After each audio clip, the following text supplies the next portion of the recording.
of 2019. Can you all hear me at the back there okay? Yeah? Excellent. Okay. Well, I hope you all had some suitable R&R over the holiday period. Welcome back.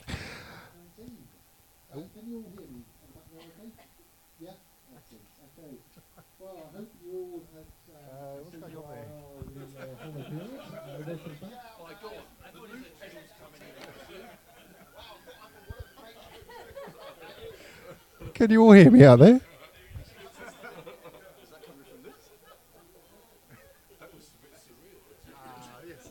Because you got the YouTube video. the YouTube live is playing at the same time. So if you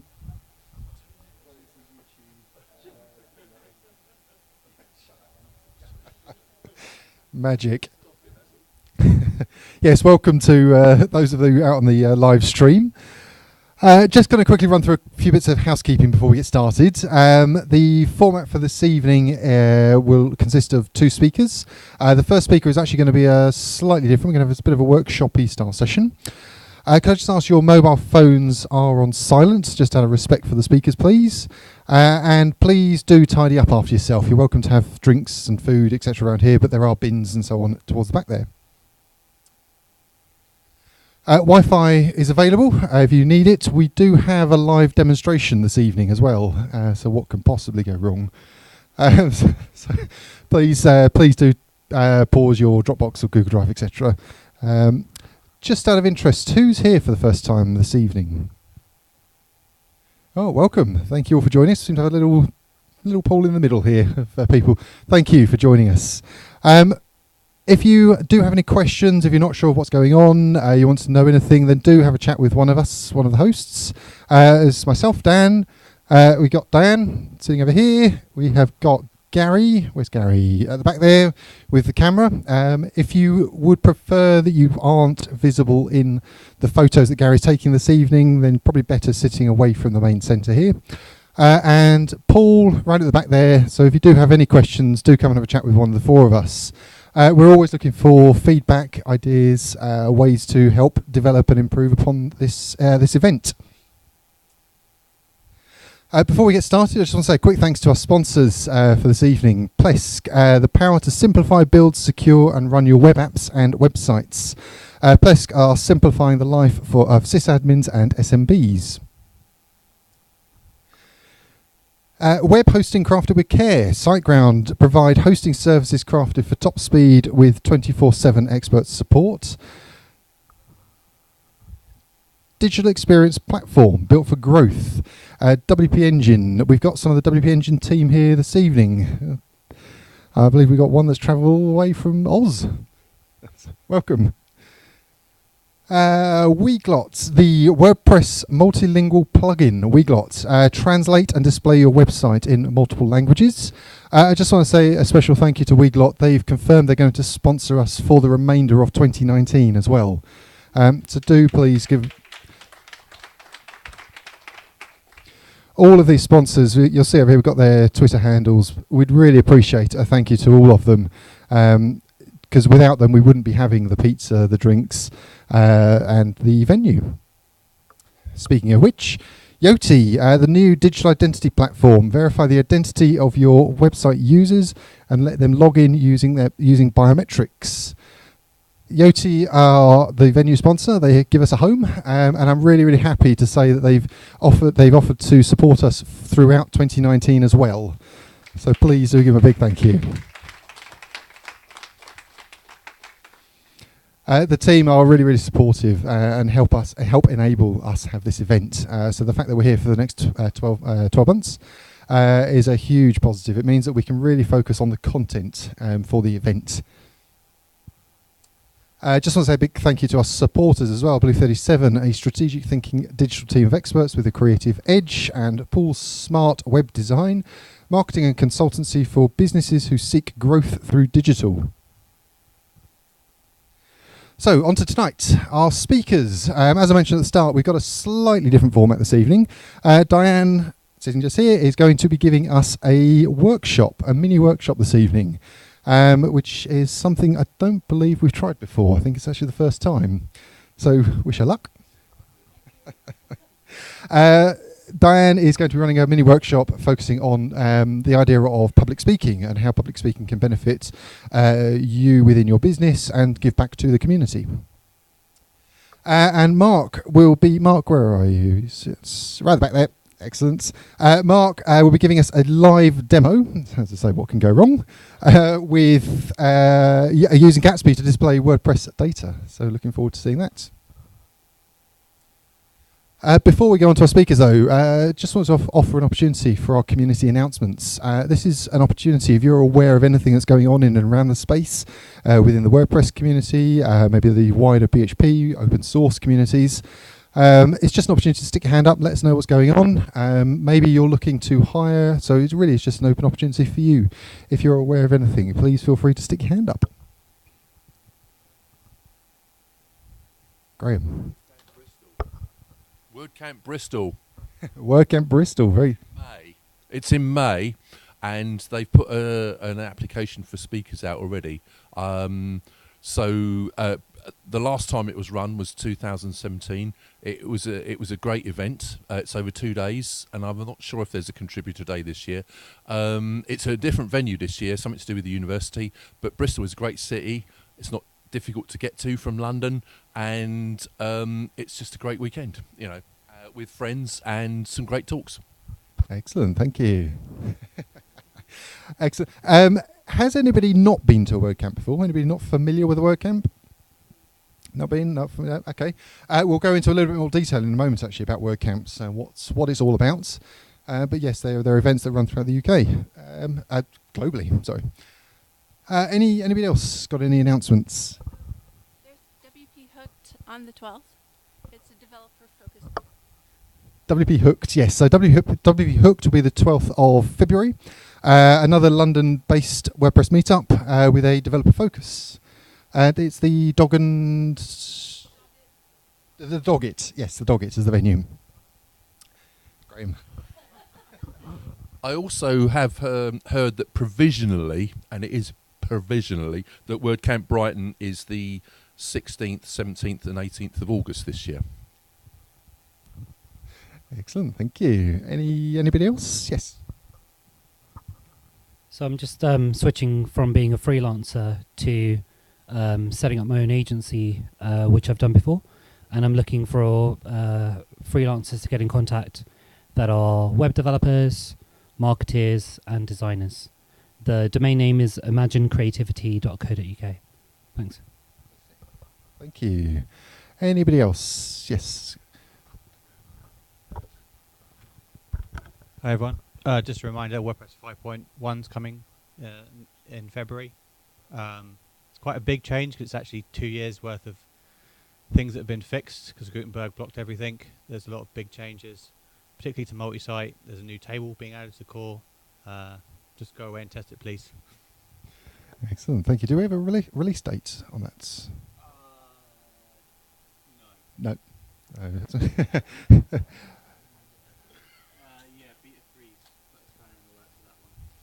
Yeah. Fantastic. So that's WordPress 5.1. Do you know what table is being added? New blog meta table. Excellent. Any other community announcements? Anybody else looking to hire, looking to be hired? No? Excellent. We're all nice and busy. Fantastic. Okay, so I'm just going to run through a few things here. We've mentioned a couple of WordCamps, Bristol and Brighton. We've also got WordCamp London. Going to run through a few things on this one because it's a big one. It's coming up fairly shortly. 5th to the 7th of April is the next WordCamp London. Just out of interest, who has been to WordCamp London before? Excellent. It's probably 2/3 of the room.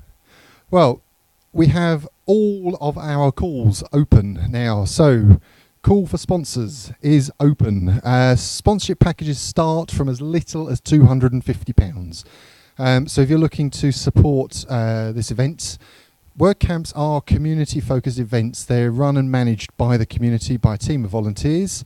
They are intended to bring the community together, similar to what we're doing this evening, just on a much, much larger scale.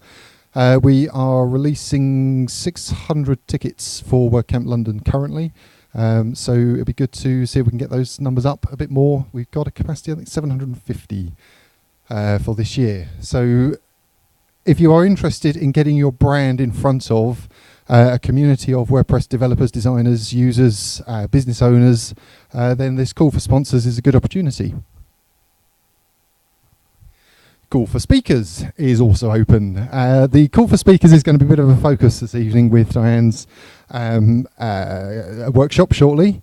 Again, this is a really good opportunity if you are wanting to get a bit more exposure within the community, a bit more exposure of you, your brand, what you're doing, and give back to the community. This is a really good opportunity to stand up and offer to share your knowledge with the community. We're going to be talking about public speaking. Have we got people in here that enjoy public speaking?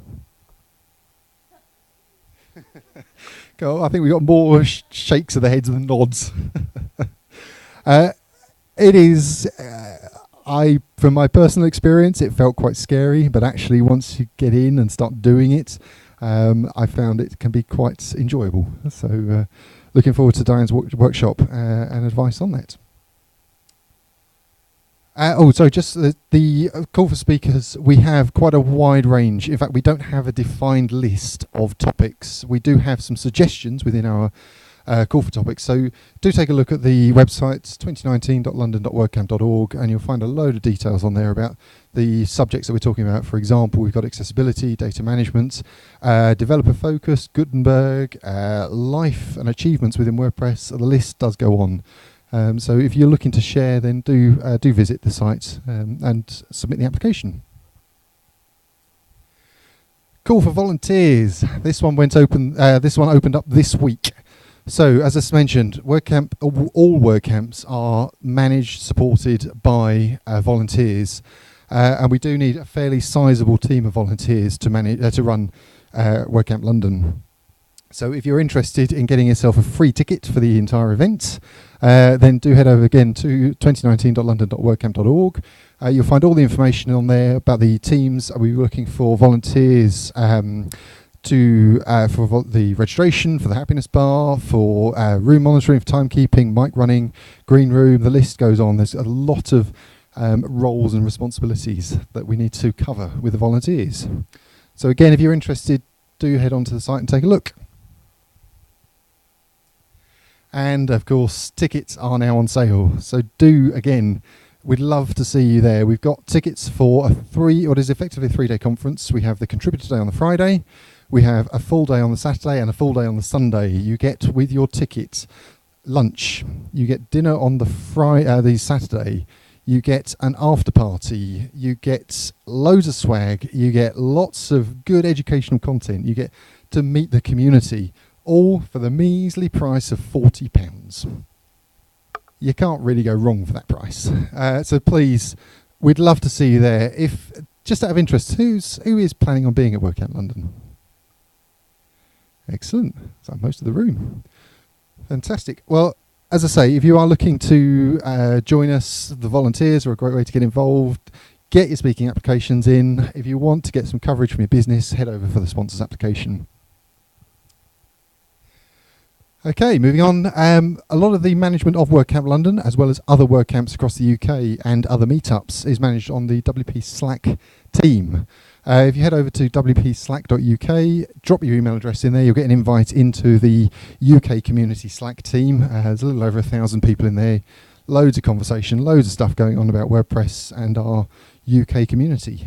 Again, good to continue the conversations on from events like this. WordPress 5.0.3, WordPress 5, has now been released, as I think most of us will know. Just thought it would be interesting. Have we got any stories of positive experiences going on from WordPress 5.0 so far?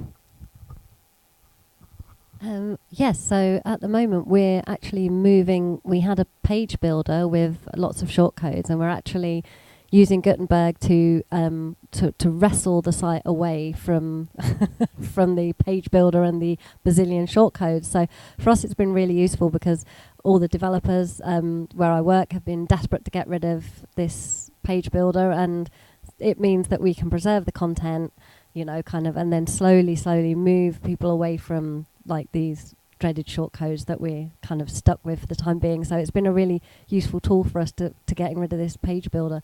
I won't say what the page builder is. Excellent, thank you. Anybody else? Any positive experience with 5.0? Yes. Kind of surprisingly, one of my clients actually came to me and said, I want to know if my theme that you built me years ago is compatible with Gutenberg. And do you know what? I tried it out, and it is. So actually, it was a little bit of a concern that actually themes that I'd built like some time ago would actually work with this new editor. And so far as I can tell, it's okay, right? You know, and so we haven't put it live yet, but I've tried it in a kind of test tube environment, and so I am pleasantly surprised that it's compatible. Whether I like Gutenberg or not that's a completely private issue, which I'm not going to share with you. But actually, my client, you know, came to me and said, "Have a look," and it is. So there you go. So that's a positive. Fantastic, thank you. Anybody else? Yeah, right at the back there. All right, let's get another microphone, shall we?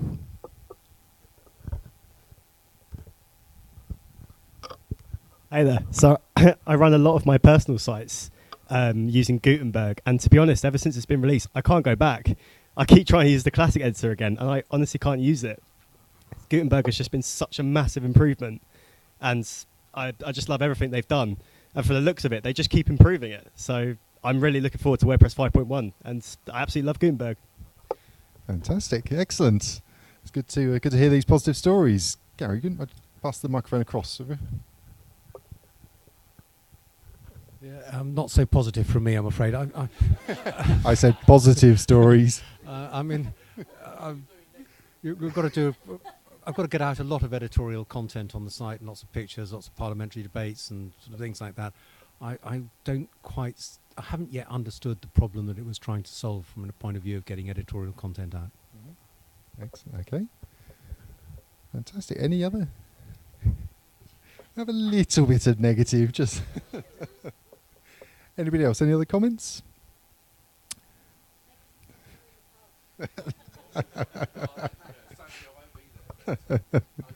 Have we got another one? Yeah. I can see some good things, as I said earlier, but also I've built a few sites over the years. I'm sure a few people have in here that I did have a couple of white screens when people upgraded to 5. So it took, it was, you know, so easily sorted, I think. But obviously, the accessibility side of things left a bit to be desired, and I know that's going to be sort of like potentially sorted out over time. But you know, it's still a bit of a bad taste in the mouth situation with that, really, and so. You know, and also there's an ongoing debate about the next thing that Gutenberg is going to do, if you can still call it Gutenberg, is to actually the development of the widgets area. And I know there's an ongoing debate about that at the moment. And I'm really hoping that it's not going to be a lot of the same in terms of accessibility, because there was a lot of fundamental issues about the accessibility, about the design of how the editor was put together, that is still not reaching everyone who's designing the widgets takeover, if you will. And so that's going to be an interesting one. I've got a lot of reading to do tomorrow when I'm not at work about how it's panning out, because there's one particular ticket which is about the accessibility of the widget areas, or the design of the widget areas and everything like that, which I'm really taking an interest in. Sure, fantastic. Yeah. Thank you. It's obviously a massive ongoing project. There's obviously a lot of work there. You mentioned the white screen of death. Obviously, there's a bit of work going on there around the white screen of death and actually how that can be resolved. Has that been emailed for 5.1? That got reverted, so they're looking at 5.2. 5.2. Do you know more details on that one? It's his fault.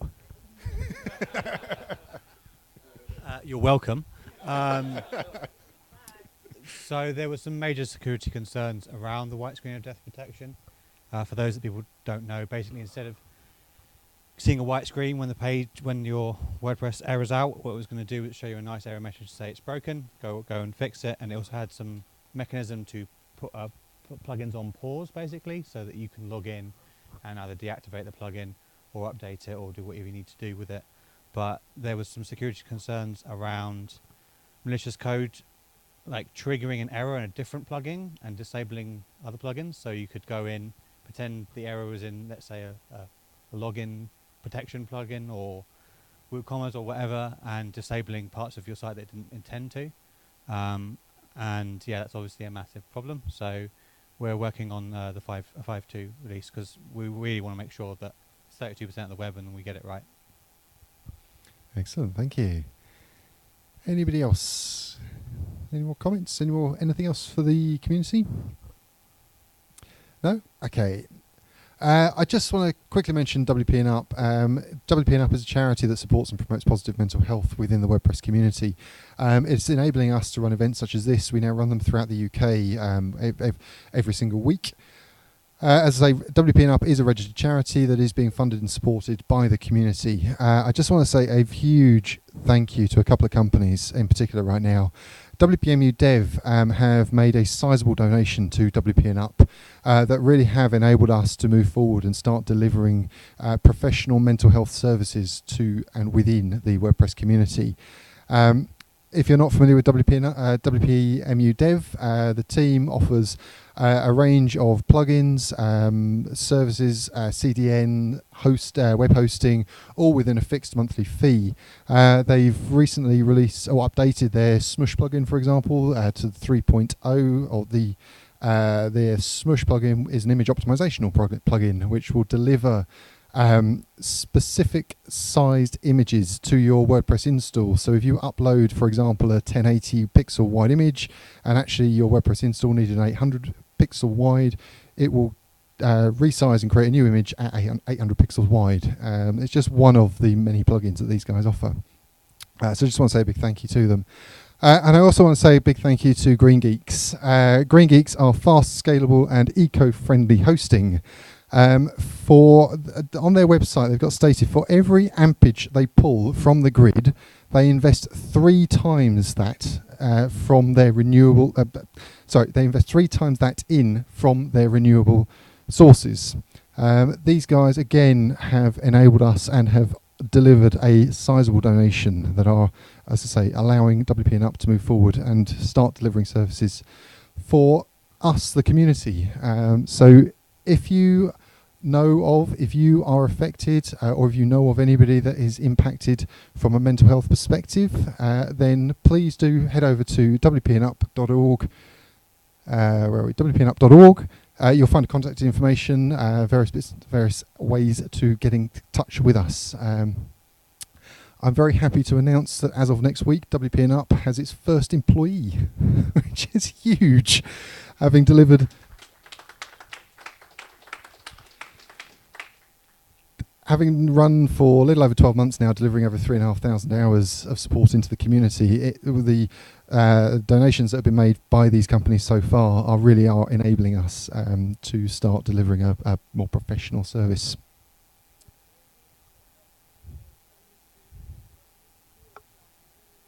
You're using Green Geeks? Yeah. Fantastic. Excellent. And going forward, I just wanted to pose this question to you. What is next?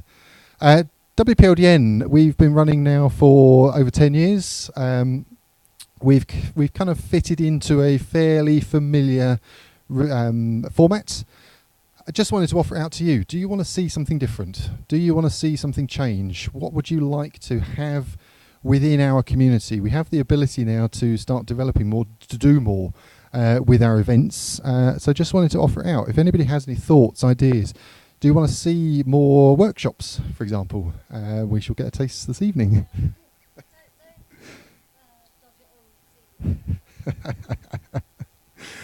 Do you want to see more training and education services?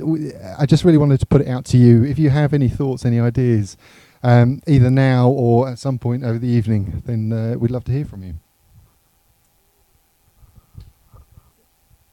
maybe it would be good. I don't know if you ever do some working days in which people get together and work for a few hours, or half a day or a day.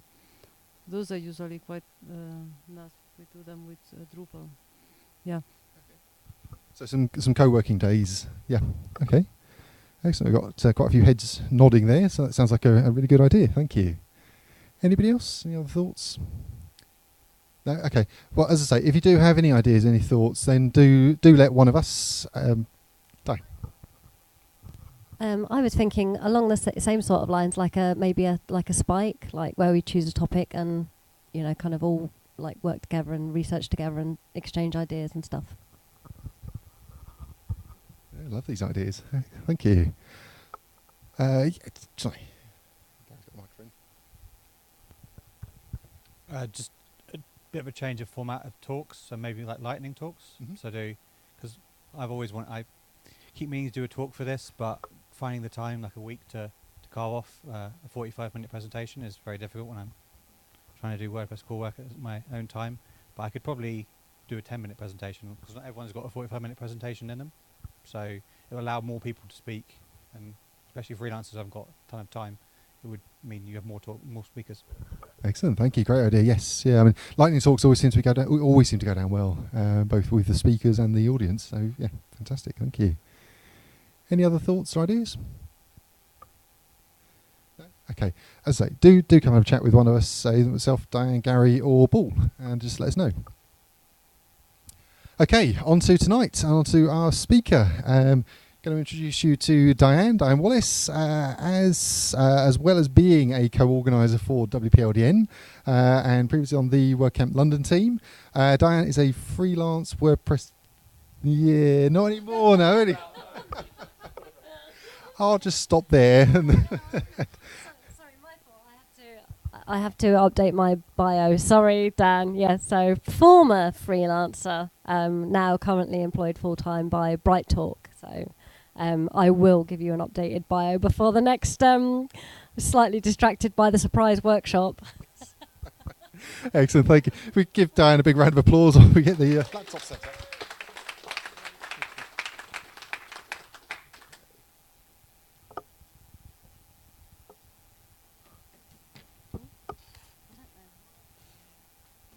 Okay, as I say, this is a slightly more interactive session.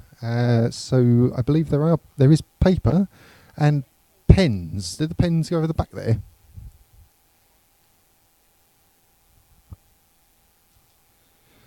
So just while we get this all set up, if you need a pen, do you want to just let us know? Paul will chuck some pens across to people.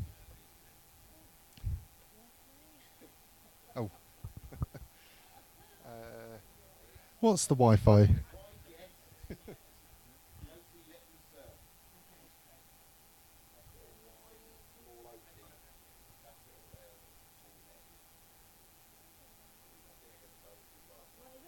So it's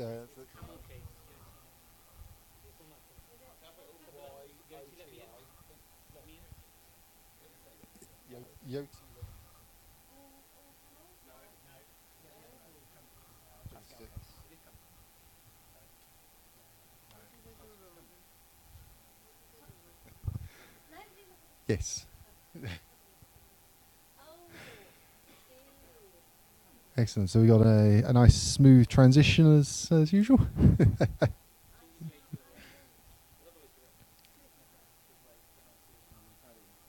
Okay, just while Diane's getting herself set up, just out of interest, have we got people in here that are thinking of speaking at WordCamp London, putting an application in? Yeah? Yeah?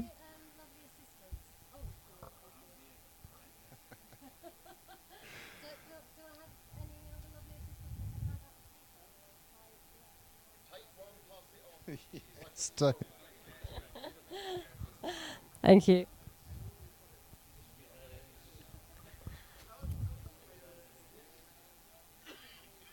Right, so I'm going to talk while the paper's being handed around. So because of the time issues, what I wanted to focus on today is getting your initial application right. So I'm basing this on the application process for WordCamps, but hopefully it's useful for other speaking as well, where what we initially see, what the theme committee initially see is just your title and your proposal. So I'm going to be mostly focusing on that. So the agenda for today, and as I said, this workshop was done at last minute at a great expense. No.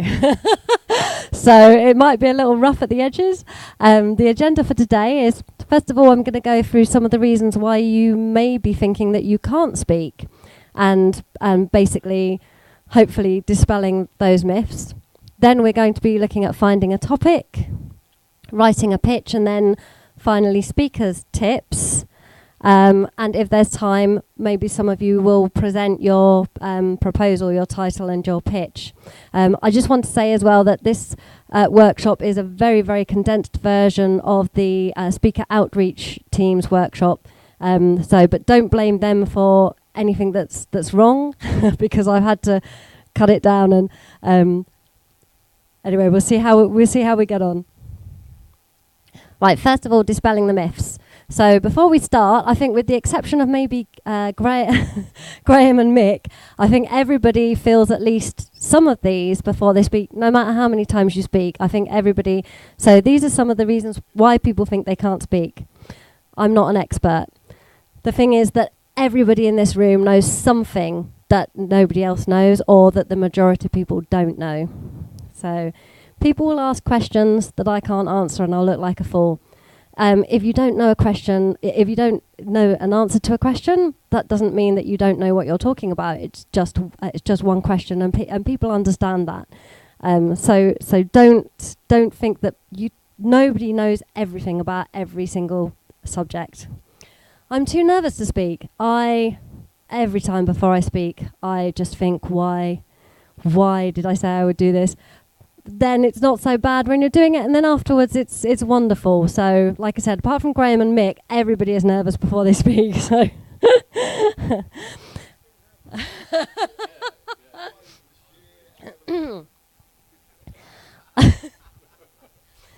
I failed if everybody in the audience isn't totally engaged.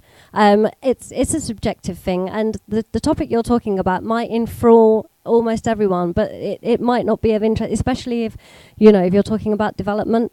Some of the time you're not going to be able to engage everybody, but it doesn't mean that people aren't getting, there will still be people getting something out of it. So, and if you see somebody staring off into the distance, they might actually be absorbing everything you say. So they might actually be going, oh, I didn't think of it like that.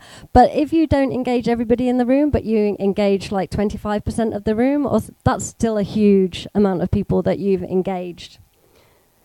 So a talk followed by Q&A is the only format I can use to share my knowledge. So there's several formats that we've talked about before, panels, workshops, and we're going to go through some of those as well a bit later. So why haven't you spoken in particular?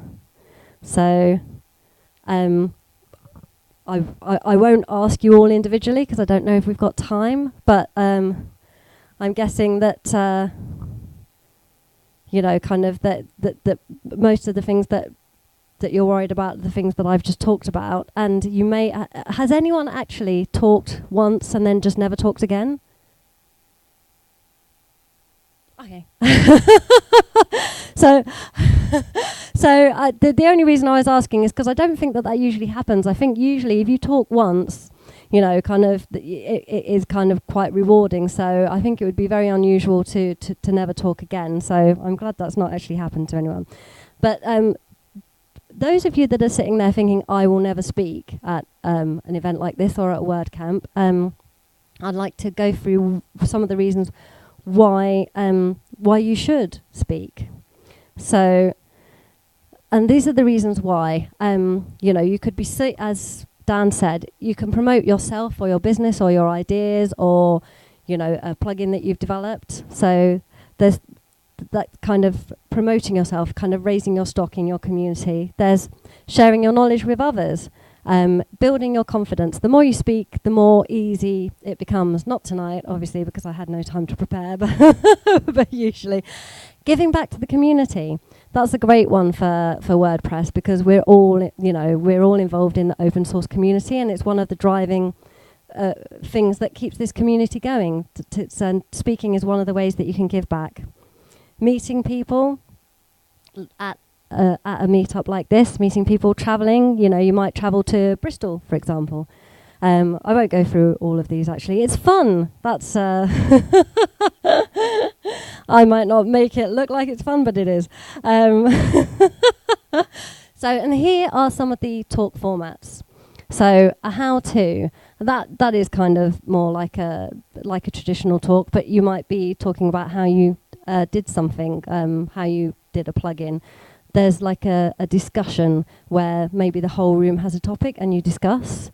A panel, which is kind of more like a chaired discussion with 4 main speakers, and then afterwards they'll be opening up to several to questions from the audience. Story-based, you know, that could be like a journey that you've gone on. Like if you develop a plugin, you might want to explain to someone kind of how that went along. Case study, I suppose, that's actually the same. And workshop, which is what we're going to be doing in a minute, so we'll see how that goes. Okay, so part 1 is finding a topic. So this is the first thing that we need to do, and lots of people fall down at this point. I don't know what I'm going to talk about. So this is what we're going to have a look at now. So first thing we're going to do is I just want everybody to write down just any ideas that come into their head. You know, you don't have to worry at this point about whether they're good, bad, or terrible. Just get them all down. Then after that, we're going to narrow your topics down, and then we're going to refine your chosen topic. So, okay, this is your first exercise. Is everybody ready? So, I just want you to just brainstorm for about 5 minutes. I would give you longer, but I I don't know how much. I think we might run out of time before then. I'm going to keep an eye on Dan, and he's going to let me know. But if you just try and write down 10 to 12 ideas, just absolutely anything at this point. Don't discard anything at this point, because you'll go through and discard things in a bit.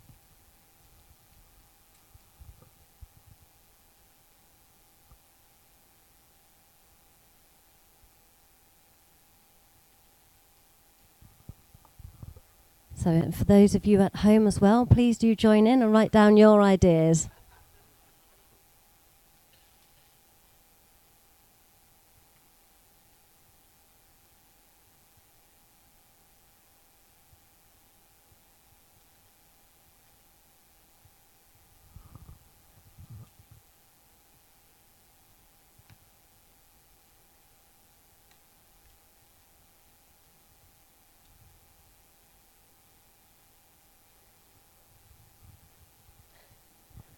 They're busy writing.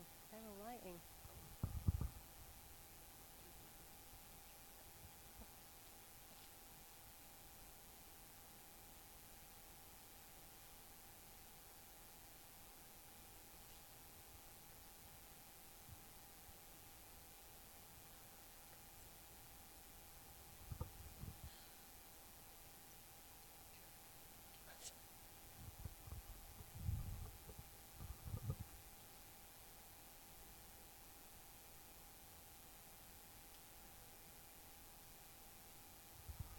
Yeah, so at this point, just literally anything that comes into your mind. So anything you've worked on, anything you're curious about. If you've read something and thought, oh, I'd like to know more about that, you know, write that down.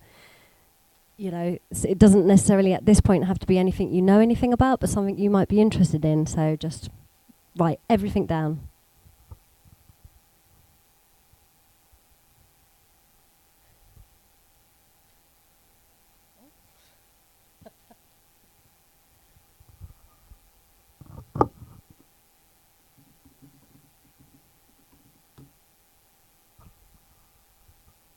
Because I'm saving the planet.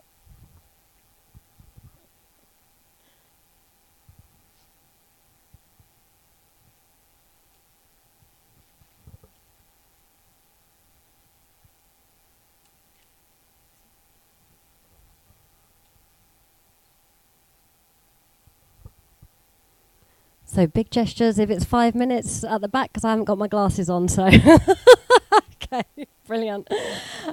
Brilliant. Okay, so don't worry if you don't have like 10 or 12, but like I said, you know, sort of like They don't all have to be good at this point. We're going to kind of refine them down now. So, oh man.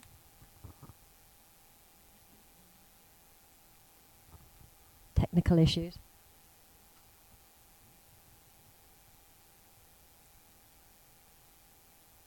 Right. So we're now going to go through your topics and we're going to find the gems. We're going to find the diamonds in the rough. So, okay, so first of all, out of all the topics you wrote down, I want you to pick 2 that you don't know a lot about, but that you've had some success with. So this could be your story-based talk. This could be, these are some of my favourite talks that JJ gives a lot. I was interested in React, and so I did this thing with React. You know, that's a wonderful example of that kind. So pick 2 that could be like that. So then pick 2 that you might not know much about, but you have good questions for. So this could be a panel discussion. So if you don't have a lot of topics, you can choose the same, you know, sort of the same. I mean, if you've got like 2 topics, don't choose the same 2 for like every group. So pick 2 topics that you're confident about and you can do a how-to presentation. How many have you got? Right, so I mean, everyone's going to have like different amounts, but I've got, so you could have like sort of 10 like, you know, 10 talks that you pull out, but some of them can be the same ones. You might have something that is, it could be a story-based talk, and it could also be a panel-based discussion. So especially if you don't have a lot of talks, you might go, actually that topic could fit in several. So don't worry if you don't have enough talks. They don't have to be discrete. They don't have to be individually, each in a bucket of their own or a container. Okay, so pick 2 topics that you've successfully worked on and that you could feel that you could do a case study about. So that's kind of like, for example, we built this, Mark from High Rise did a really good one about doing stuff with AFC, ACF before Gutenberg. So that's a good example of that if anybody saw that. Okay, pick 2 topics that you think you could teach to others in a hands-on manner. This could be a workshop. Not like this workshop, a good workshop that you've actually thought about and put the time in and...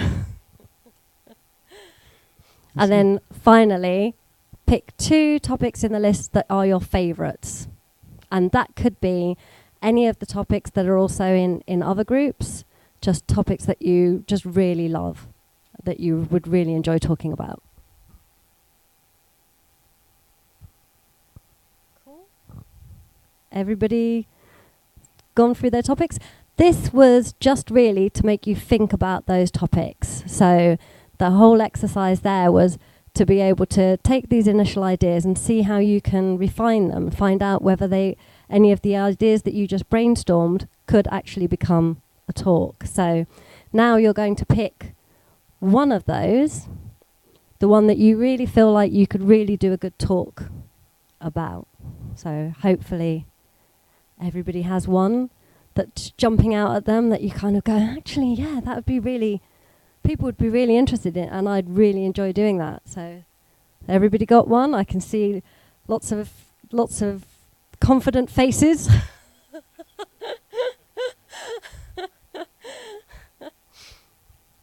Right, so I'm assuming that you've all got your one topic now.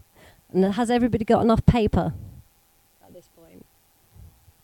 'Cause there's going to be a little bit more writing now as you refine your topic. So I'm wondering if people feel like they need more sheets. If anybody does need any more paper, can you give Paul a nod? Is there any more paper?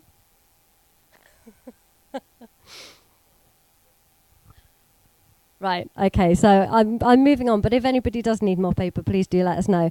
So what we're going to do now is we're going to refine your favourite topic now further. What we're going to do is we're going to flesh out the idea by applying these questions. They're who, what, why, how, when and where. And you don't have to apply all of these to your topic, by the way, because that would just be torturous. But you might, there's an example here. If you have a favorite plugin, you could try asking, who is this plugin for? What does this plugin do? Why was the plugin created? How does it work? When would you use it? And where would you use it? Like I said, I doubt that your topic will need all of these questions, but try and find, say, one question that you're answering in this topic. Just give you a little while, and for you people at home as well, take as long as you need. And if you're watching this on replay, then press pause.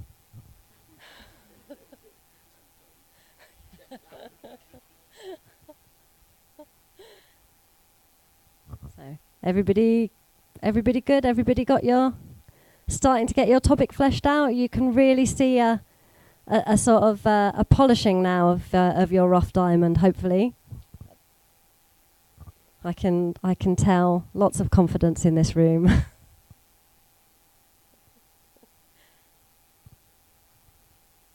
Right, okay, how are we doing for time?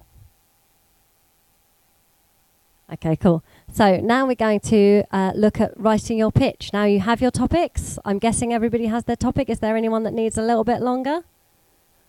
Awesome. So we're going to go on now to writing your pitch. Like I said, I'm concentrating on this because this is sometimes the first hurdle, and this is what you need to be able to submit your talk to WordCamp London, which hopefully maybe some of you will take these ideas that you generate tonight and submit them to WordCamp London. You have until the 21st of February. So in this section, we're going to write your pitch and come up with a great title, hopefully. So this is an example of a good pitch. Responsify all the things. I think, I'll come back to this later, I think it's a good title, but I don't think it's necessarily a descriptive title.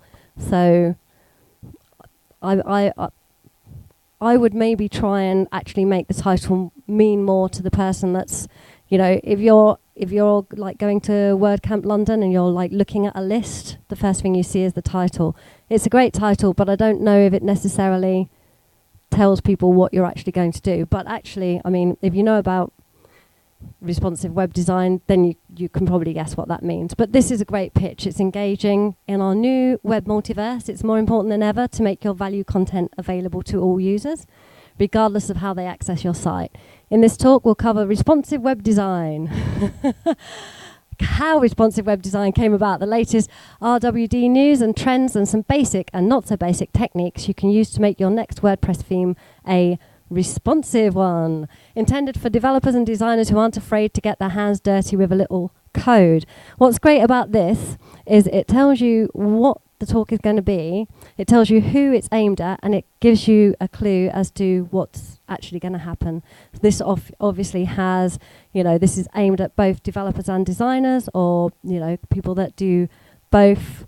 But obviously, whether you're a designer or a developer, they're going to expect you to use some CSS. So that's why this is good. It kind of tells the audience what to expect from this talk. So, consider your tone, vocabulary, different hooks or points of interest. So, if you're writing a talk that's aimed at designers, you're going to write about different things and use different language than if you're aiming a talk at developers. If you're a developer and your talk is about design, then try to remember that designers won't always use the same language as you're using. Probably most developers will write a talk for developers, but always keep in mind that your audience might not use the same language that you use every day, if that makes sense. 6 important points. Direct the proposal to the attendees. This is the same as when we always say to people, write your content for human beings, not Google, because human beings are ultimately going to be the people that read your content. It's the same with this. Your proposal should be to the attendees and not to the theme review panel. Not theme review. the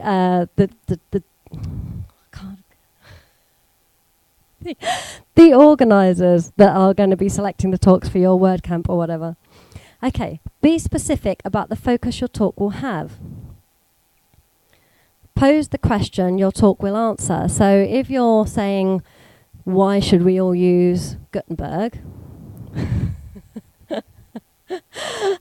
Then you should say that in your proposal. And, you know, like, we have to, but make your point as succinctly as you can. Remember that this is just your proposal. This is basically a paragraph, or maybe 2 paragraphs, that you kind of want to be able to explain everything to the people that are either choosing to put your talk on, or the people that are choosing whether to go and see your talk or one of the other tracks. So you're kind of trying to engage people and inform them in a short space of time. Use proper grammar, spelling and punctuation. Don't assume that somebody's going to correct your spelling for you. Have your proposal reviewed by someone with experience, or there's no harm actually in, you know, just sharing your proposal with people that don't have experience. You know, kind of somebody with experience is great because they'll know all the pitfalls, but also other people will have an opinion. Would you go to this talk? You know, ask your colleague or your family or friends or whatever, would you go to this talk? Would this be of interest to you? So hopefully you've all got a proposal now. I am racing through this because I'm aware that we've got limited time, but would anybody need a little bit more time to refine their proposal? We're near the end, people. Okay, so now we're going to look at the title.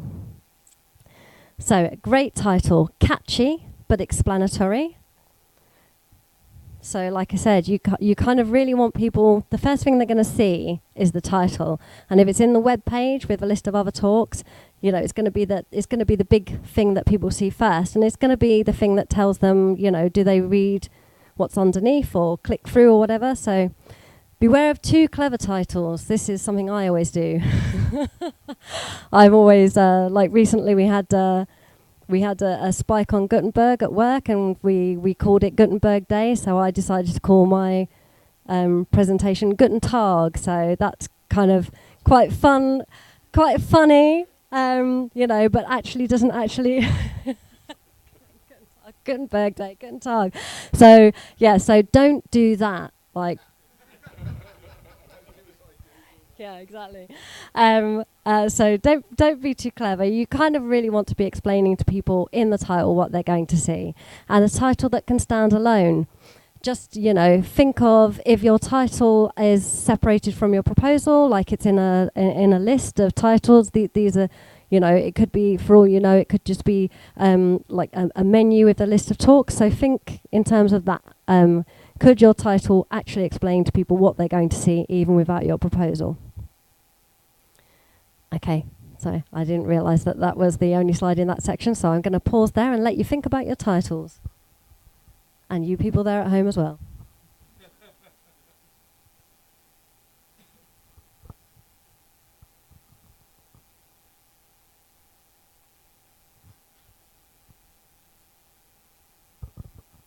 I should have worn a watch.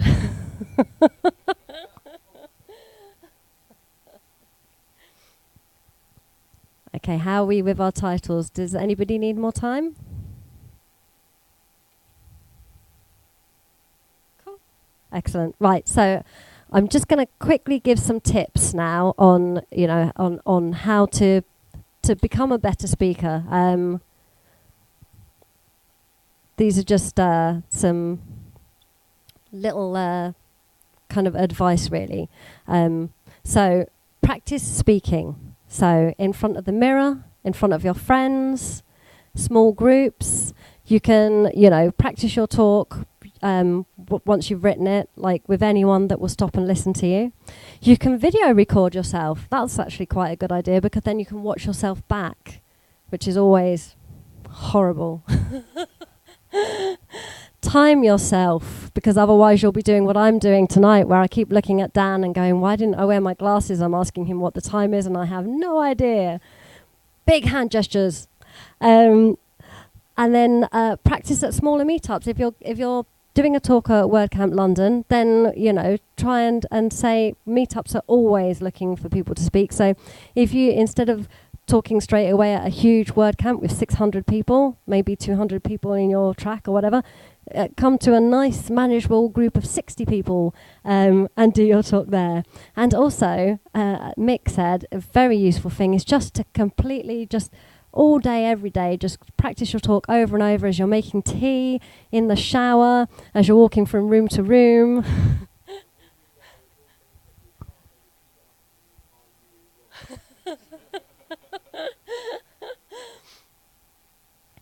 So, okay, again, do practice speaking. Do speak slowly, something that I'm terrible at. Have water available and drink it. Vary your voice. Look at your whole audience. Don't do what I'm doing and keep looking at your computer, because you're trying to engage people.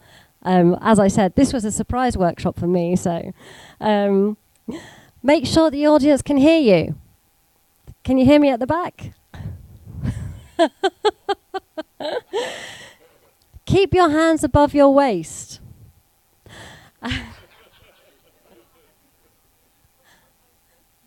And remember to breathe. You can't talk for very long if you don't breathe. Don't drink too much coffee, although I have found a beer does help.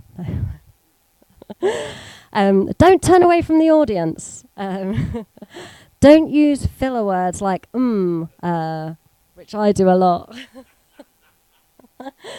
And don't read your slides or notes directly.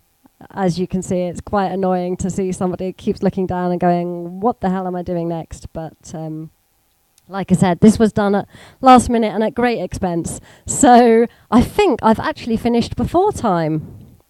So I'm guessing that there aren't questions, although if there are, that's great. Do ask questions. But I wonder if anybody would like to present their proposal to the room. Anyone?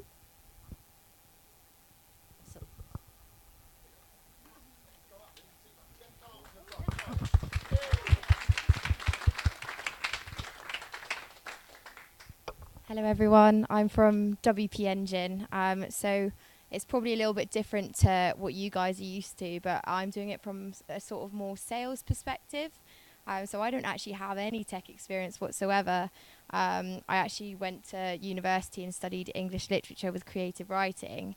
So I thought what a good idea would be to do a little anecdote of the WordPress community and my first encounter with all of you guys. So do a little talk on sort of like the atmosphere and take sort of a more jolly tone to today, if that makes sense. So it's not techie, but it's what I know. So that's great. That's actually a fantastic example, because don't forget that lots of the attendees at WordCamp won't actually be developers. So people are actually interested as well in talks on the community and other topics as well. Is there anyone else that would like to present their proposal? Do you want to come up? I may have led you down a blind alley there. I'd like to do a talk about Gatsby and WordPress. No, I'm only joking. That's for later on. Actually, one of the things that Diane mentioned about clever titles was my title was going to be ML for WP, which the ML's machine learning. So my pitch is basically machine learning is a technology that's pervasive in our modern life. If you think about it, we've got smart assistants on our phones. They help recommend more stuff that we don't need to buy, but tell us to buy it. And what I'm trying to do is dispel some of the myths around machine learning, because it seems to do everything, but yet it's a lot of mathematics involved around the technology. And finally, as a practical example, I would demonstrate how to use machine learning in WordPress. So for example, there'd be things like image classification and automatic tagging of content. Thank you. That's brilliant. So, I really, as well, even if you don't want to present your talk now, I really would, if you have any ideas, do submit them to WordCamp London, or, you know, any of the WordCamps, or any of the meetups as well. Is there anyone else have we got time for? Anybody else want to present there? I know that Graham and Mick, I didn't see you writing. I know you love speaking.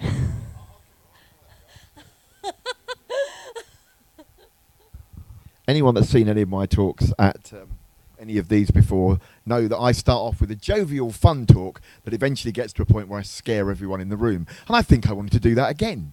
So my talk was going to be web accessibility and why it's more than just the right thing to do. This stems from a meeting I had only 2 days ago with the managing director of UK Wagamama about web development, because they were unsure that their website, whether it was accessible or not. They hadn't really even thought about it. And they said basically, well, of course it is, because we asked our web developer to make it accessible. And it's one of the things that people don't always think, that a client is not going to ask you if you've made it accessible. They just expect it to be. And so then I'm going to scare the hell out of you with what the law says about that and how you can lose everything you own. And that's why I don't get asked back very often. And what's your title? Like I said, web accessibility and why it's more than just the right thing to do. So I lull you into a false sense of security, and then I talk for 40 minutes, and by the end everyone's trembling like that. And I'll hand you back to you.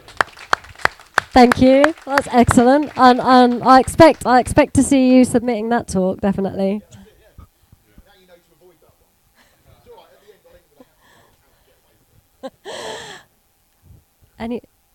Anybody else want to do their proposal? Okay.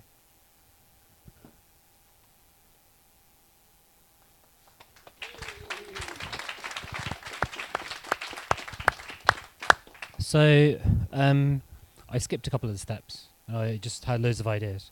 But the talk would be around using design systems and integrating them to increase the collaboration between developers and designers. But that's probably too many words to fit in a title. Something along those lines. So I've got a bit of experience working with Pattern Lab recently, and it's amazing. So instead of having your flat designs, you go from your flat designs in Photoshop or something, get them straight into Pattern Lab using atoms and atomic design principles, and then you've got something really usable. So your design phase will take longer, but you're essentially coding design that you then integrate into your theme later. So, for instance, a project isn't dependent on having design then back-end ready before you're doing front-end and rushing it at the end. You can start Pattern Lab or a similar design system way earlier and do it independent of WordPress, Drupal, React, whatever, and have Pattern Lab working. So yeah, something along those lines. Brilliant. Thank you very much. So, like I said, if you do have ideas, or if you just have the germ of an idea, then please do keep working on them, and do submit them. If you feel like you're not ready for a WordCamp, submit them to your local meetup. We're always looking for talks here as well. So hopefully, you'll have some ideas, and don't think, oh, nobody will be interested in that, because somebody is always interested in what you have to say. So we would love to have your talks here, and I know that they would love to have your talks as well as WordCamp London this year. So, Diane, thank you very much.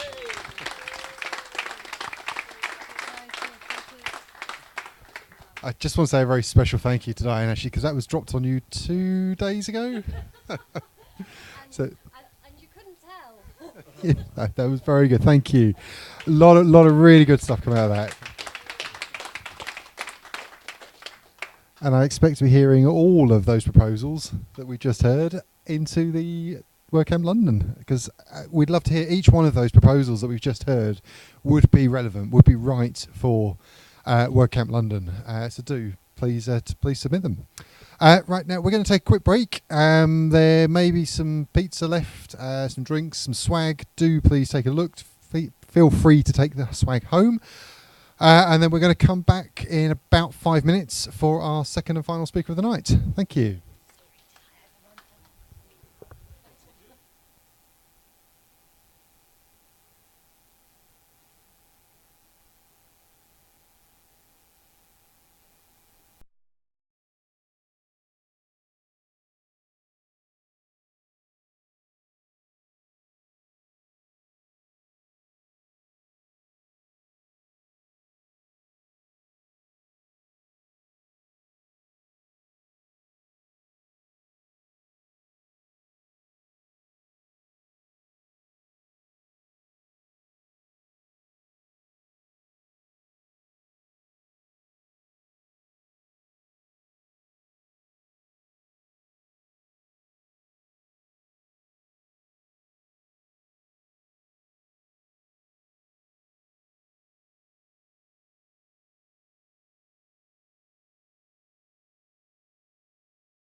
He is a long-term fan, long-term user of WordPress, and this evening is going to be giving his talk, Gatsby and WordPress, keeping it cheap and staying in touch. So we can have a big round of applause for Mark, please.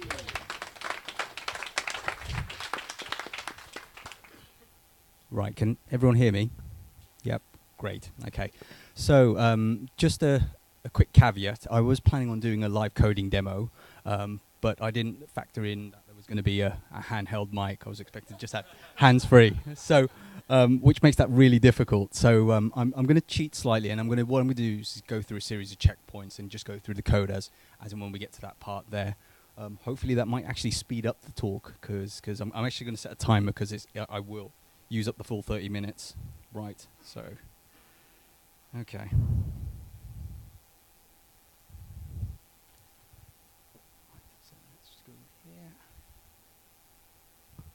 Okay, so I'm going to do a quick introduction to what we're going to be talking about today.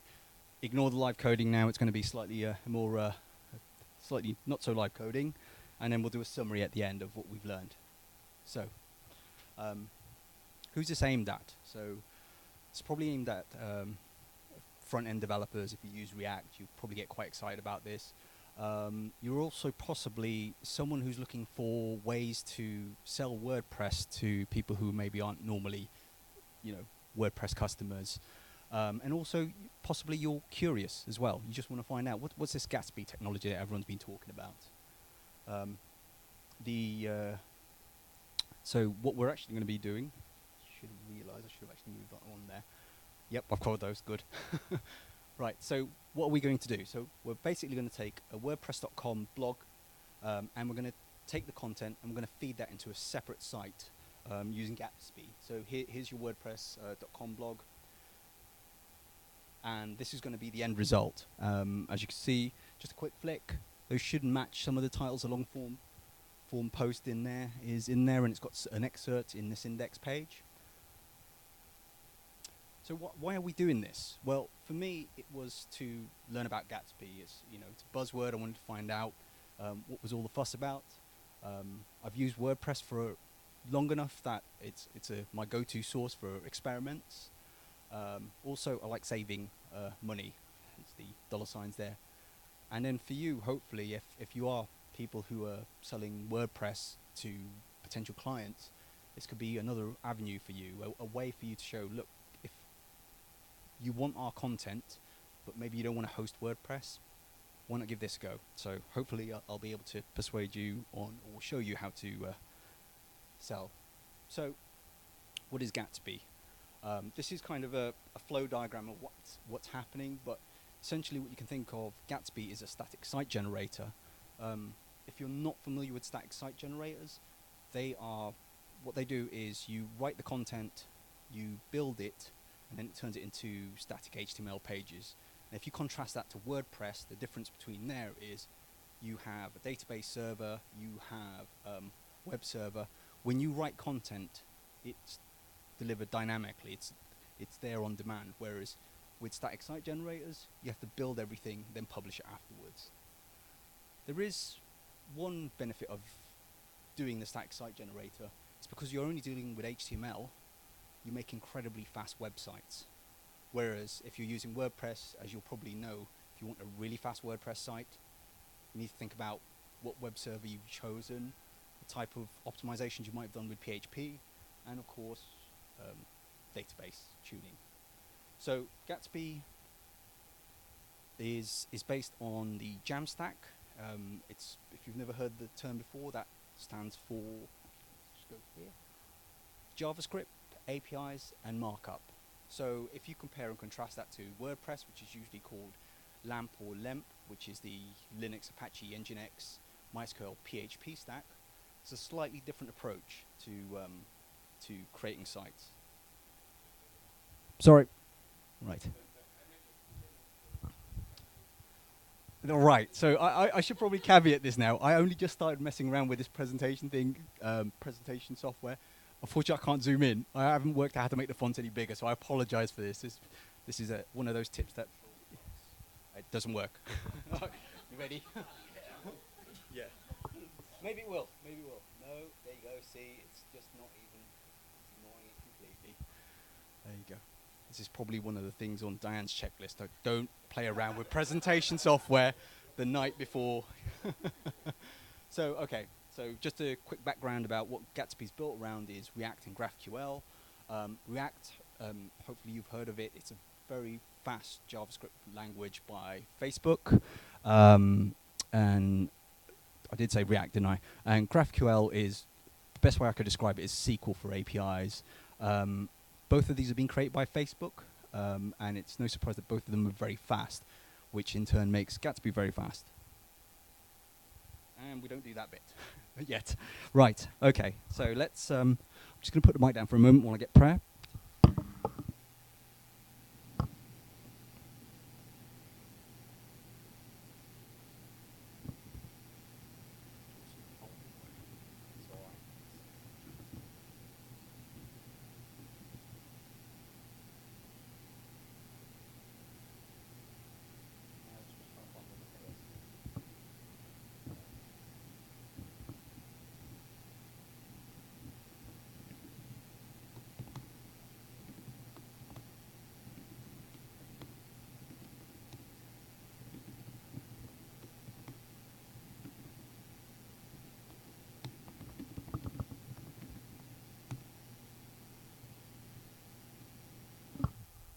Right, so the first thing we're going to go through is that in order for you to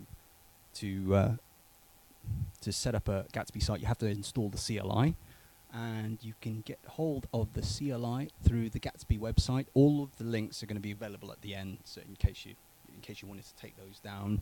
The CLI is fairly straightforward to install. It does make some assumptions that you've already got a working node environment.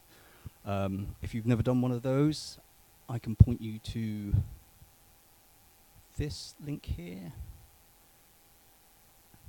And this will basically go from assuming you've never used Node before, you've never used Gatsby, and also even set you up with an editor. So this is highly recommended if you never had a go at front-end development before. But basically, these are your prereqs. After you've done that, all you need to do is create a new site using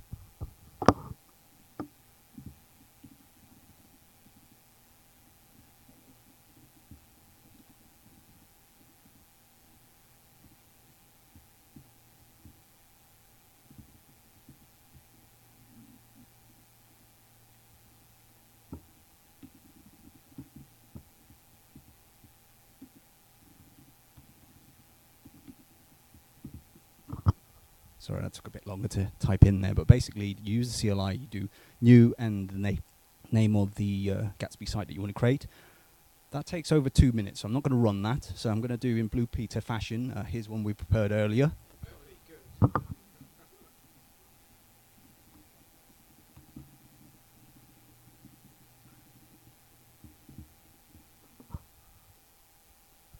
So what we're running now is we're running the CLI to trigger the local dev environment. And basically what that does, it fires up a web server that points you to your new Gatsby site. And as you can see, this does take a while to start up.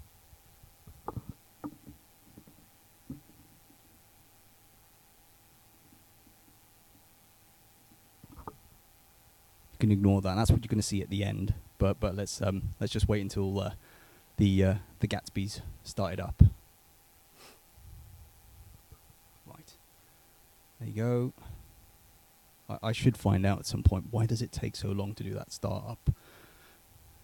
So I have to wake up all the hamsters or something like that.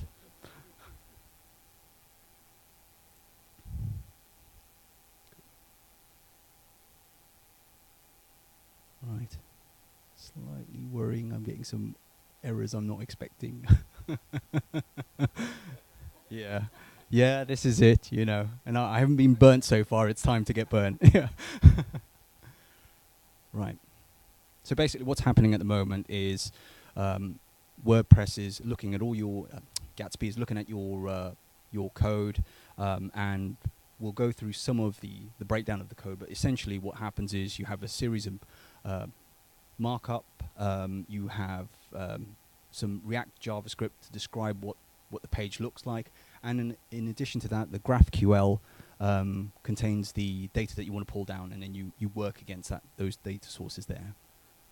And it's still running the query. Just make sure I am connected to the internet. Yes, that is fine.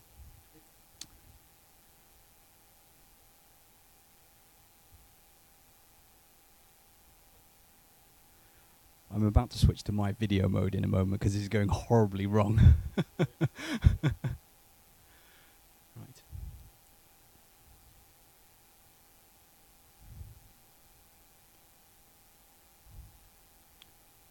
Right, okay. Okay, just give me a second. Let me just get to the pre-recorded video. I was prepared.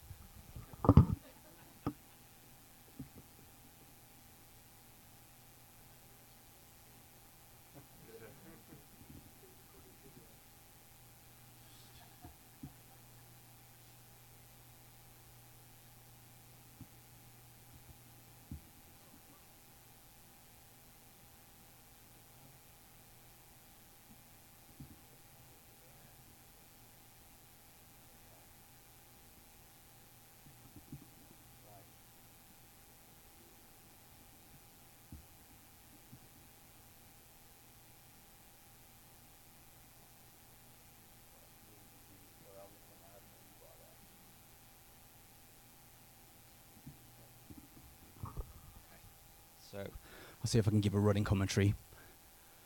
So it looks like I've just started up Gatsby Develop, the local dev environment.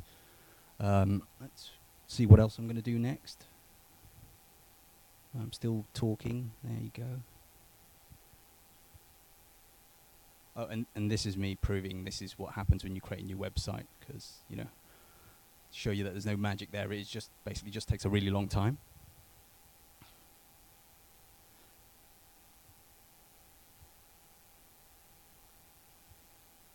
Wish I could fast forward this. I think I'm right. And this is me trying to pitch the Gatsby site to you. Right. Okay. So basically, what I'm doing here at the moment is just walking through the site. You've got 2 pages. Just quickly. Hopefully I'm going to show some code now. Right.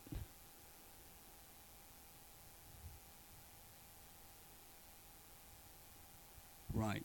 So the first bit is showing you what you basically get as a starter page. When you do the Gatsby Develop New or Gatsby New, what happens is it creates a new website using a template.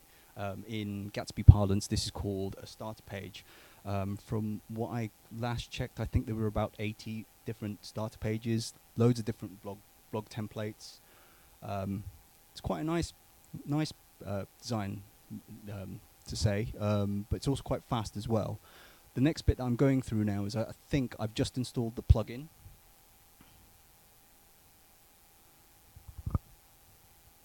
Oh, actually, no, I'm going to show you some dynamic content now. So what's going to happen here is if you watch the title, it should just change in a second. And this is part of the live reloading feature. As you can see over there, just changed. Right.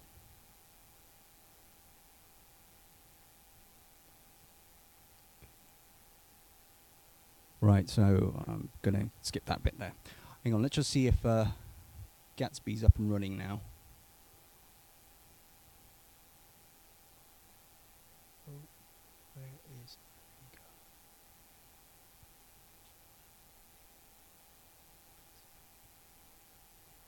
No, that really has gone. Right,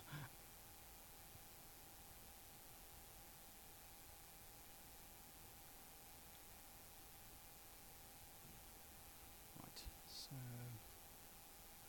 let's go through.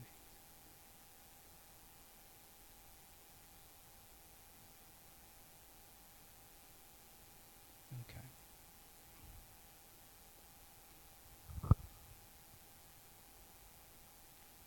Right. What I think I'm trying to point out there is that these are the various files that are around Gatsby. Let me just quickly see if I can stop that quickly. So the the main configuration is a really well named file there.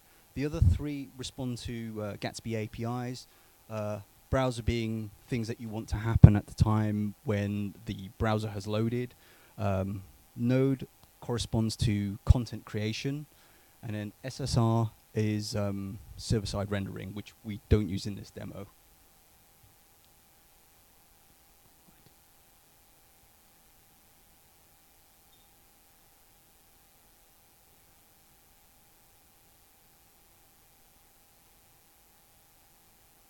Right. There you go. Excellent. Right. So here's the index page that you could see here. Sorry, this is going to be a bit of a crash course for React if you've never seen it before. One thing I will mention about React, it does seem to scare quite a few people. They take one look at it, or in some cases it just sounds too complicated. Most of us are probably familiar with templating. A lot of this is just a case of just changing some of the content and having a go. There are some bits of ES6, which is the newer version of JavaScript, that you do need to know about, like the arrow functions. But most of the time, it's just a case of making sure that your code lives within the brackets. You know, I'm sure you've seen when you've done any kind of live editing of code in WordPress, and you've missed an angle bracket, and suddenly the page has stopped working. You know, it's trial and error. So really what I'm trying to point out here is probably the key thing to note here is with React, you get your own custom tags. There's also a bit of templating here with the curly brackets, which means that you can do things like you put JavaScript code in there. Really, it's a mixture of what looks like HTML and some kind of templating. But again, don't let that overwhelm you. In most cases, you should know where to change content. For example, we know we can change the header here. Right, so let's just continue on.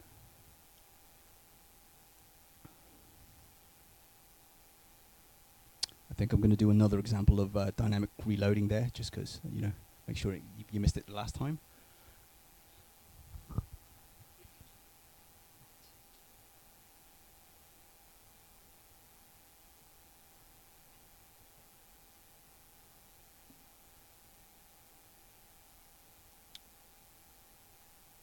Right, so I think now I'm going to install the WordPress plugin. The reason why this was, I think, took the longest time, this was over 5 minutes. The main reason is because it has to compile a whole load of libraries. So normally with Node, if it's got a pre-built one, just like with a lot of other package managers, it will try to download the pre-compiled version. But for some reason on my machine, it didn't have the various image optimization tools that the WordPress plugin needs. So now I'm going to go through the plugin page, and I don't know if you can see at the top there were 662 plugins at the time of writing. I'm just going to point out the Gatsby source WordPress plugin. And that's one of the things I like about Gatsby. The documentation is fantastic. You've got everything here telling you what the plugin does, how to install it, how to configure it, and potentially how to raise bugs if you do discover them, or how to report bugs even. Right. So now that we've installed the plugin using npm, we're going to configure it by pasting in a JavaScript object. Right. So hopefully I'll expand out a little bit there. Just skip that for a moment.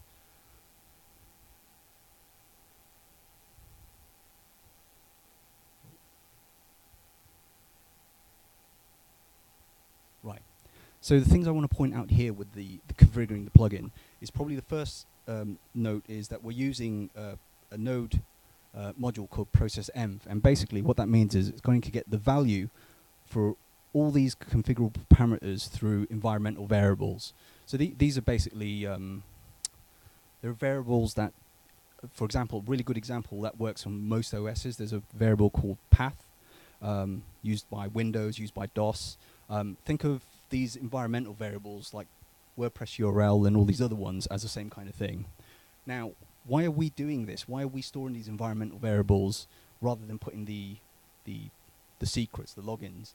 Well, that's generally a bad idea, because if you put your source code on somewhere like GitHub, guess what? Everyone's got all your secrets. So I'm going to show you how you get those environmental variables onto Netlify, which is what we're going to use to host the website later on. But this is just generally good practice. Things to note in terms of configuration, because we're using WordPress.com, I've got this variable here which will be set to true. For debugging purposes, you want to set this variable to true as well, because you will get stuck the first time round. And then because you're using WordPress.com, you are required to put your all your secrets in there. The bit that kind of irks me a little bit is that I have to still put in my username and password, which kind of defeats the whole purpose of generating a developer key. The other last thing to note here is that because the plugin is based on WP REST API, it can potentially spire to all the endpoints of your WordPress blog. But as far as we're concerned, the only bits we're interested in is post, pages, and tags.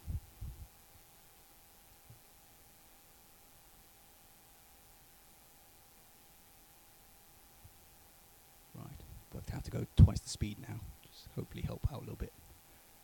Risk 3 times, oh, it's 5 times speed.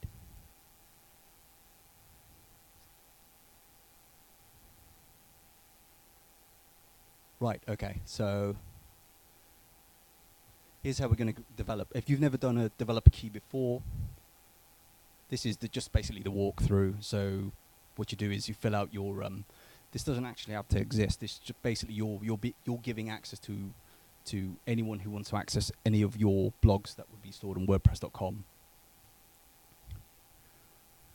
And in a second, once we've updated that, I think if we click away, we should get the secret and client ID that we need later on. Okay.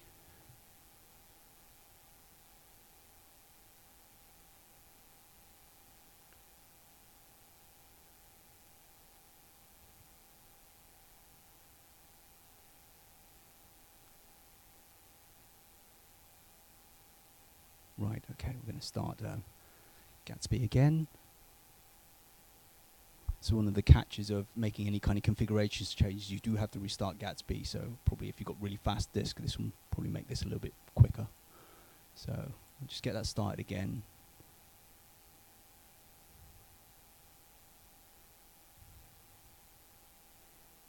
Right, so here's an important bit. Hopefully I can get that to just go away for a second. Right, so we've made our configuration changes. We've installed WordPress. We've updated the config. This is a really subtle warning. I think this should be more of an error rather than a warning. And basically, for the people in the back, this says the Gatsby source WordPress plugin has generated no Gatsby nodes. Do you need it? So basically, what the plugin is telling you is that it didn't reach the blog, the WordPress blog. So again, a little gotcha there. It's a very distinct error. You just have to keep an eye out when you start up your Gatsby blog the first time. So the reason why that hasn't worked is that two things. We haven't, in order to create these environment variables, there's a coding convention called .env files. And the idea is rather than you have to basically create these environmental variables every time when you start up a development environment, you can store this file, and then JavaScript will then know that this file is meant to represent those environmental variables. But also, even though this is a convention in JavaScript and it is enabled in Gatsby, it's loaded in already, you do have to switch it on. You have to tell Gatsby to make use of it.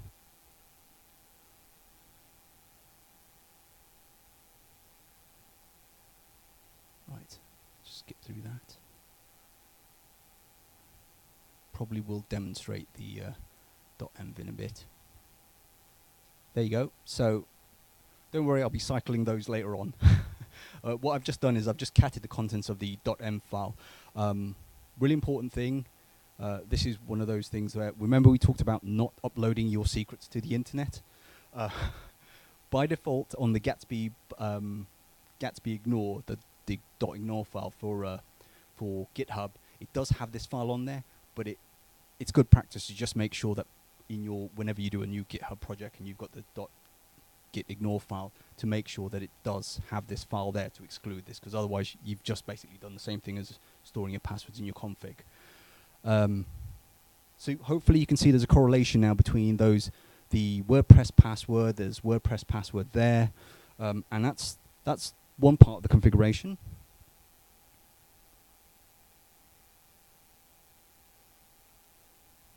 And then the next bit is to update the Gatsby config and enable.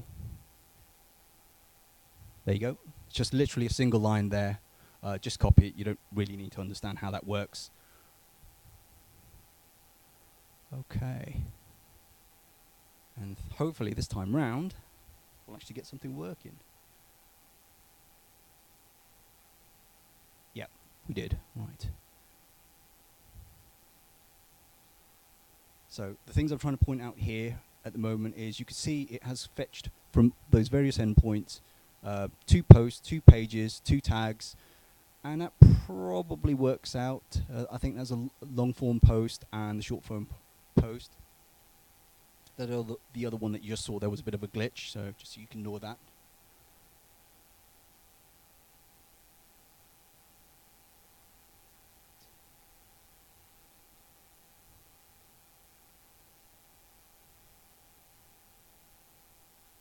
Okay. I'm just going to skip through this a bit.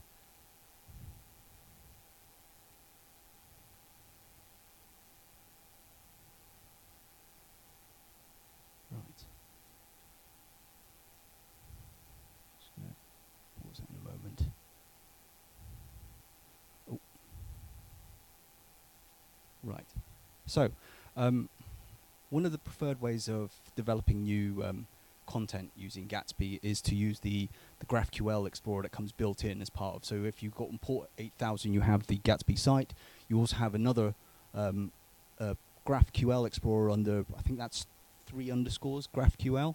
And so the idea is you use the GraphQL to basically model what the page should look like. If you think about what's happened is if we work our way through the WordPress plugin, we're using the REST API to pull that data in, and then we make that available to Gatsby in the form of GraphQL. And then from there, rather than worrying about all the REST API endpoints, we're now just using GraphQL objects. And probably the best way to think about this, you're going to have a collection based on post tags and various other types of WordPress objects. This is the start of each one of these records, the edges. So each one of these, even though that is a collection of edges, this is an edge. Within the edge, you have a node leaf, and then that has various fields like title, ID, things you might expect from a WordPress post.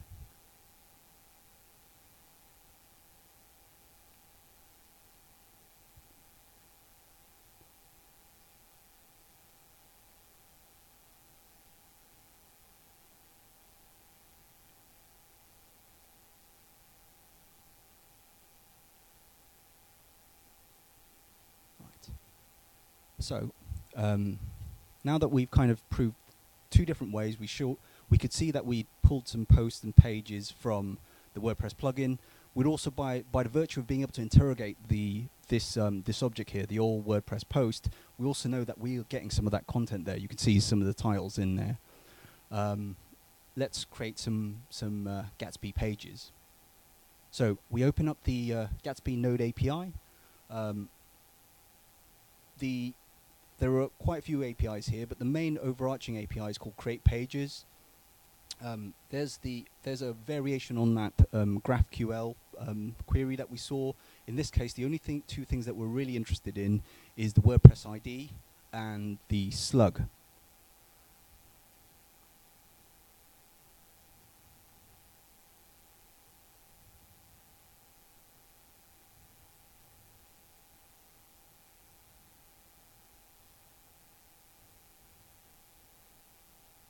And then the next stage that we're going to do is basically we've run that query. We then take that query and do something with it. So in the case of here, again, we want to do something simple. We want to see almost the equivalent of Hello World again. So what we're going to do is we're going to basically dump the data from that query onto the console and then return from there.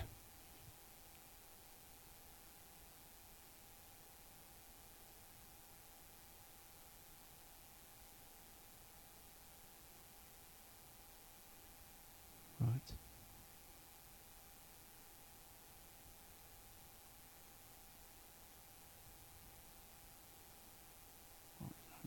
I'll scroll back in a second. There we go. And that should look really similar to that. And that's a good thing, because again, we've now gotten to the next stage. We're able to get that content into at least the Gatsby framework. So next we're going to iterate over our current create pages for WordPress posts. We're going to hopefully make something useful now. We're going to start creating some static pages.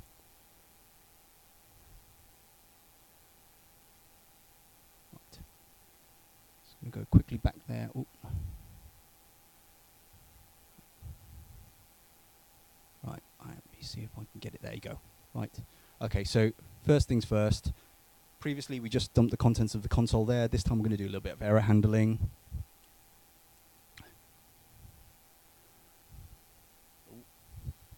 That's me. That's my 30-minute timer. Right, okay. So, and then what we're basically going to do then is we take those edges that we were talking about, basically this collection here. We're going to store it in an object so we can iterate over it easily. It's a little bit of readability. So then we use the create pages API, which does 3 things. It needs 3 parameters. It needs the slug that you'll probably be familiar with the WordPress. That's the nice friendly name that you have. The component, and that's a bit of React parlance, but as far as you're concerned, think of it as a template. So we're going to call that post.js, which you can't quite see there. And then we're going to finally pass that template a bit of data, which is the WordPress ID. Right.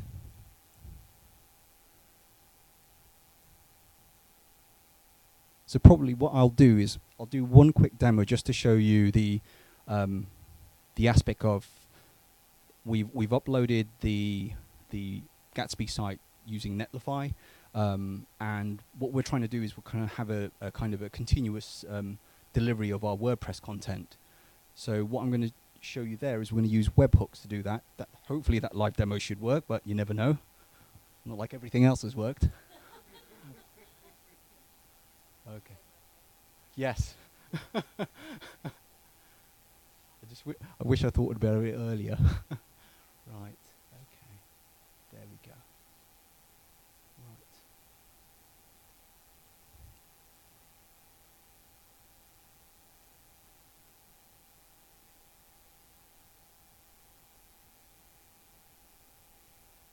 Okay. Is that gonna just not work as well? Huh. Right. Okay. So. First of all, we're going to need to get a webhook. If you've never used Netlify before, this is it's a new service that's allowing people to publish their static content. I know a lot of people probably use GitHub Pages before. It's a nice free way of getting free hosting, but Netlify does a nice blend of static page hosting, but also giving you serverless functions. I think the best way to describe Netlify is they're a Jamstack orientated hosting service, which will, if you ever think about solutions, they're probably a good one. I don't work for them, by the way. I work for Maytech. Right. If only. Right. So what we're going to do is we're going to grab a webhook. A webhook's just basically a URL that we can hit to say that we've done something. Oh, and remember we were talking about environmental variables? This is where you would store them. If you were using something like Circle CI, this would probably live in your secrets pages. But again, this is how you tell Gatsby how to build the site using your credentials and pass it environmental variables without getting too complicated.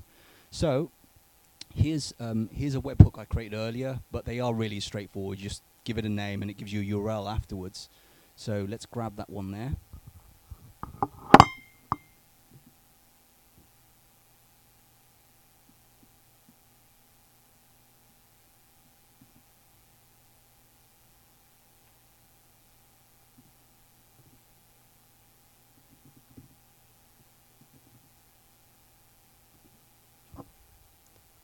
And then I'm going to go to my WordPress blog. I'm going to go to WP admin.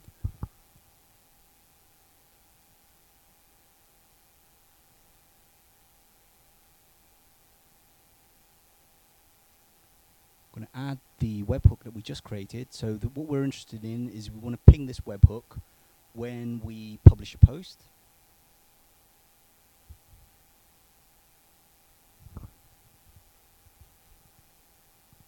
Okay. Oh, hello. Didn't like that. Let's try again. Right. Okay. And now.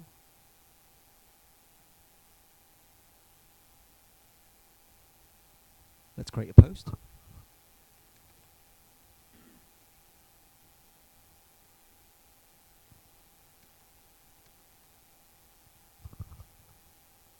Nice original one. Okay. Right. So that's just been published. Let's go back to Netlify and let's see what it's doing. It's looking very promising already. It looks like it's got something. So whilst that's not loaded yet, let's just go and go visit the website. Oh, you know what? I've just realised I don't think I've published this one. Sorry. Let's see if I have a backup plan.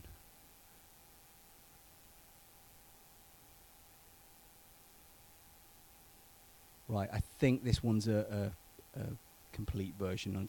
I might just, it might not work, so let's just have a quick look.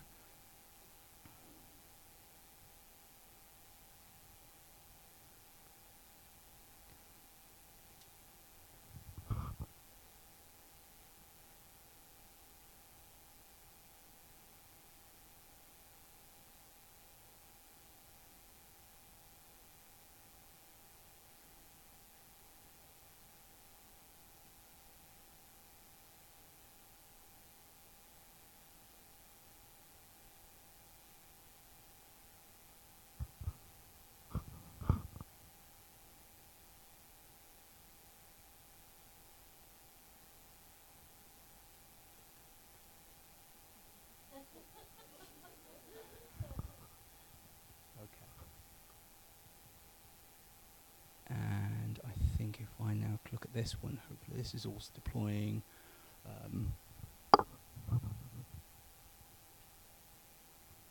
Okay, so ignore that first one. That was yesterday's one. So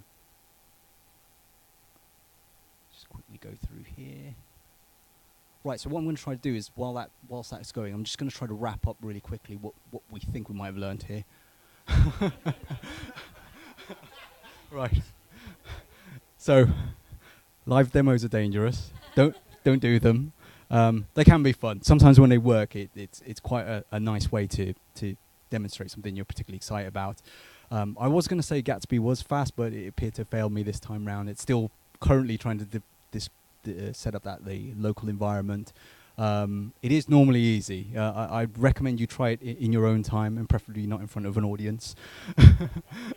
There are some limitations with going with this model, so bear in mind that the title of the talk was keeping it cheap and staying in touch. The keeping it cheap bit is using a WordPress.com site, which you probably gathered if you do use one of those, you get lots of advertising in it. You don't get use of plugins, which would limit you in being able to use the Gatsby WordPress plugin a little bit further. Also, Netlify, there's a time it has I think this is actually an overall thing, that if your thing takes about 15 minutes to build, it probably kills the job. But then again, if you're trying to generate 15 minutes worth of content, that's a lot of building. I think someone did a quick test, and I think they've got as far as 9,000 posts, and that delivered fine. But yeah, be aware of those limits. And also, the other thing is that this is hopefully another way to package your content to people who might not, use WordPress or are familiar with it. Okay, so all the stuff that I visited, you can see there's a Bitly site there. And in addition to this, I have actually written a blog post that's kind of loosely based around this talk. So if you did want to follow it at a more leisurely pace and maybe with a bit more success, go ahead and go to that. And then let's go have a look. Have we got something? No. Hang on, is it because it's still building? Could be. No, it thinks it's done now. Oh, hang on, I saw something there. No. Wasn't meant to be. Very sorry. Right. Okay. Thank you very much, everyone.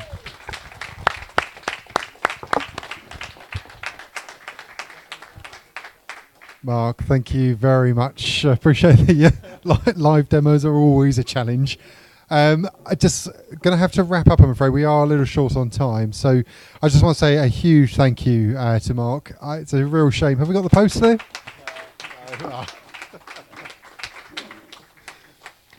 I just want to say a huge thank you to Mark and to Diane, both giving their talks and the workshops this evening.